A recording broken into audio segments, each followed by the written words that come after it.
राम राम। मैं तने भादो लागती कृष्ण पक्ष की अज्जा एकादशी की कथा सुनाऊं हूँ।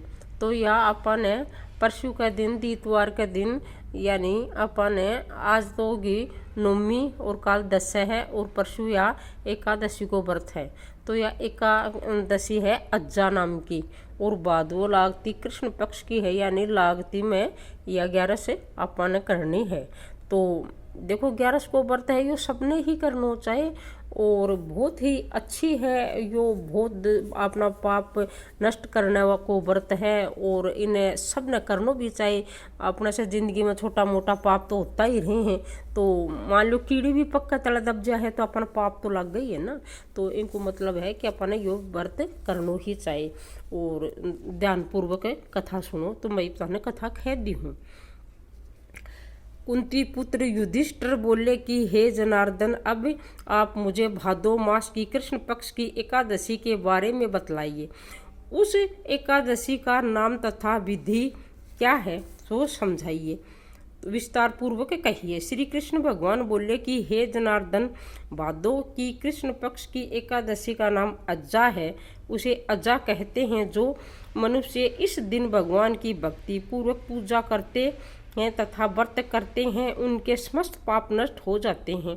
इस लोक और परलोक में सहायक करने वाले इस एकादशी व्रत के समान विश्व में दूसरी एकादशी नहीं है। इस एकादशी की कथा इस प्रकार है। प्राचीन काल में एक चक्रवर्ती राजा हरिश्चंद्र राज्य करता था। वह अत्यंत वीर प्रतापी तथा सत्यवादी था।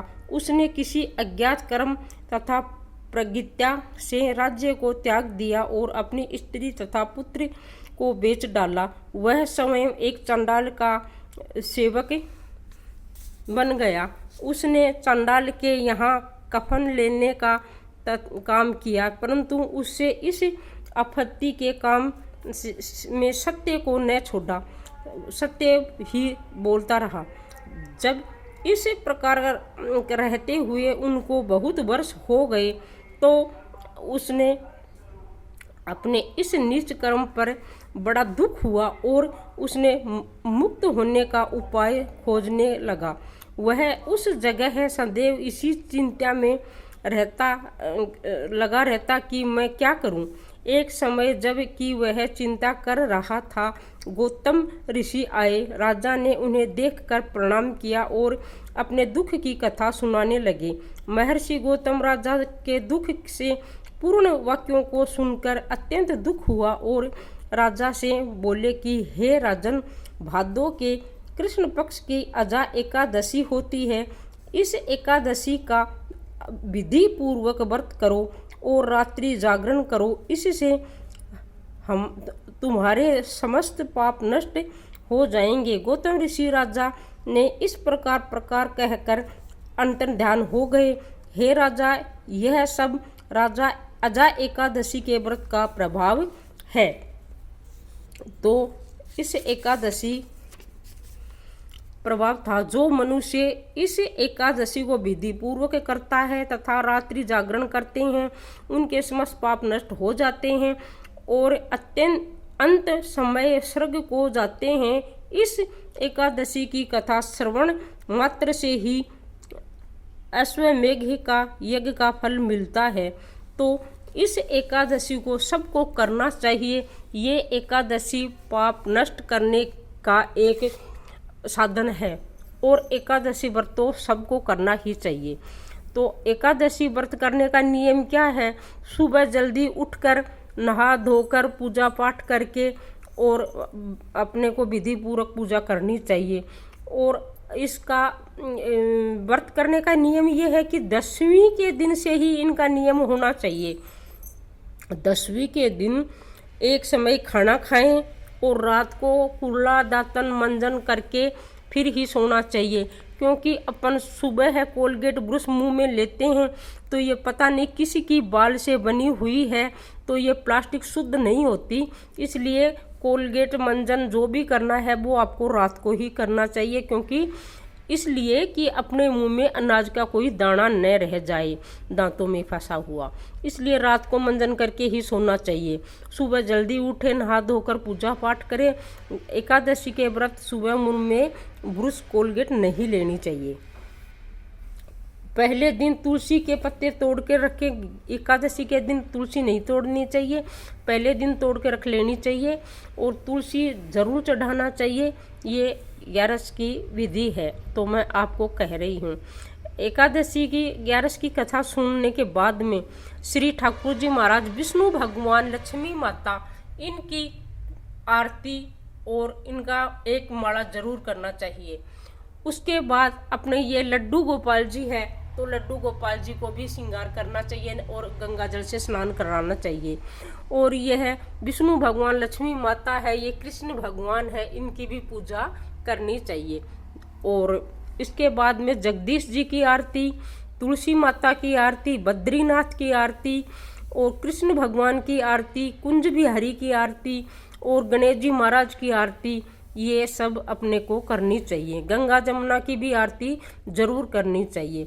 गंगा जल से ही सब देवताओं को स्नान कराना चाहिए। और कुछ भी नहीं है तो एक तुलसी का पत्ता तो जरूर चढ़ाए। तुलसी खुद भी लेवें और पहले दिन तोड़ के रख लेवें। ये तुलसी 3 दिन तक बासी नहीं मानी जाती है। तो ये अपनी 11 की कथा है। वीडियो लाइक करना, शेयर करना और भी आगे कथा जो भी आपको ज़रूरत हो वो मेरे वीडियो में सब मिलेगी, तो उसमें कथा ज़रूर सुनना। और सब आरती मेरे दूसरे वीडियो में डाली हुई है और आप कहें तो मैं इस वीडियो में भी आपको गा के सुना देती हूँ। तो वीडियो बहुत ज़्यादा बड़ा हो जाता है ना, तो इसलिए मैं अलग अलग आरती डाल देती हूँ और आप सुन लेना। पर एकादशी की कथा ज़रूर सुनना। मैं यही कहना चाह रही हूँ कि एकादशी जरूर करना, आप करना, अपने परिवार को सभी को करवाना। एक एकादशी ही ऐसा है व्रत जो अपना पाप नष्ट कर सकती है। जो अब अपन तो दूसरे को भी एकादशी दे देते हैं। कोई आदमी है बीमार है और वो मरने वाला है तो उनके लिए अपना एकादशी बोलते हैं ना, तो करनी भी चाहिए। गाय भैंस भी अगर तड़फ रही हैं तो उनके लिए भी अपन ये एकादशी का व्रत बोल देते हैं और करना भी चाहिए विधि पूर्वक। तो मैं यही कहना चाह रही हूँ, सबको एकादशी करनी है। अगर कोई बीमार है, बूढ़ा है, थका हुआ है, उसे अगर एकादशी नहीं होती तो भी वो भगवान का स्मरण करते रहना चाहिए। राम रक्षा संतरोध कर ले, ये ना विष्णु नाम का सहस्त्र पाठ का जप कर लेना चाहिए। राम राम ही बोलो और कुछ भी नहीं आता राम राम ही कर लो। सूता बैठता जागता उठता चलता फिरता पर मुंह में राम का नाम होना चाहिए। और ओम भगवते वासुदेवाय का भी जप कर सकते हैं। इसमें अपने जो कुल देवता है उसका स्मरण करते रहना चाहिए। मेरे को नहीं पता आपका कौन सा कुल देवता है। अब मैं तो श्री बालाजी महाराज को भी मानती हूँ, मैं तो विष्णु भगवान को भी मानती हूँ, कृष्ण भी मेरा इष्ट देव है और शाकंभरी माता भी मेरी है, तो मैं तो सबका करती हूँ। मैं तो मेरे घर में छोटा सा ये शंकर भगवान भी रखती हूँ, इसकी भी पूजा घर में ही कर लेती हूँ। तो ये आपको करना चाहिए। तुलसी माता की पूजा जरूर करनी चाहिए। एकादशी के दिन तुलसी नहीं तोड़नी चाहिए, पर उसके धूप बत्ती अगरबत्ती आरती ये करनी चाहिए। और एक ये कच्चा नारियल आता है तो ये भगवान को कच्चा नारियल पसंद है तो ये एक नारियल चढ़ा देना चाहिए। एक लोटा भर के जल चढ़ा देना चाहिए। सूर्य भगवान को भी अर्घ लगाना चाहिए और तुलसी माता को भी शीश देनी चाहिए अगरबत्ती लगा के, धूप दे करके। और ये एक लोटा पानी डाल देवे और 2 हाथ में गेहूं के दाने ले ले और उसे कलशी लगा दें। तो ये मैं आपको कहना चाह रही हूँ। तो लाइक करना, शेयर करना, सब्सक्राइब ज़रूर करना।